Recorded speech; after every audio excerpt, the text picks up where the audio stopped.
నల్లధనం తెచ్చి ప్రజల ఖాతాల్లో 15 లక్షల చొప్పున వేస్తామని చెప్పి మొహం చాటేసిన బీజేపీ నేతలు ఇప్పుడెలా ఓట్లు అడుగుతున్నారని మంత్రి పొన్నం ప్రభాకర్ ప్రశ్నించారు. రైల్వే బ్రిడ్జిలు పూర్తి చేశామని చెప్పి ప్రజలను మభ్యపెడుతున్నారని, మరి పూర్తి కాని ఉప్పల్ బ్రిడ్జి పరిస్థితి ఏంటని నిలదీశారు.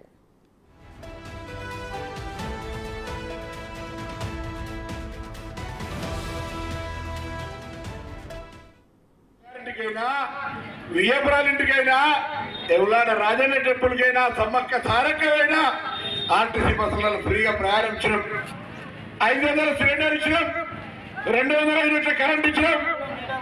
మీ పిల్లలు ఉంటున్న రేషన్ కార్డులు అసలు ఎన్నికలు కాగానే రేషన్ కార్డులు ఇస్తాం. ఎన్నికలు కాగానే 3500 ఇల్లు నియోజకవర్గానికి శాంక్షన్ అయింది. ఇందిరమ్మ ఇంటి పేరు మీద 5 లక్షల రూపాయలు ఇందిరమ్మ ఇల్లు ఇస్తాం.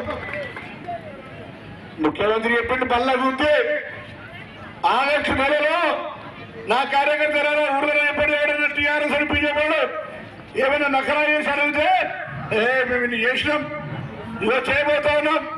ఆగస్టు 15 నాటి వరకే 2 లక్షల రూపాయల రుణమాఫీ మాట గట్టిగా చెప్పబడుకుంటా ఉన్నా. దాంతో పాటుగా చాలా మందికి పెన్షన్ రాలే, 10 ఏళ్ళుగా పెన్షన్ కావాలని తిరిగి అలసిపోయారు. అటువంటి వాళ్ళందరికీ పెన్షన్ ఇవ్వడంతో పాటుగా 4000 రూపాయలకి వచ్చి పెన్షన్ ఇస్తామనే మాట సందర్భంగా మనం చేస్తారా అవ్వగారింటికి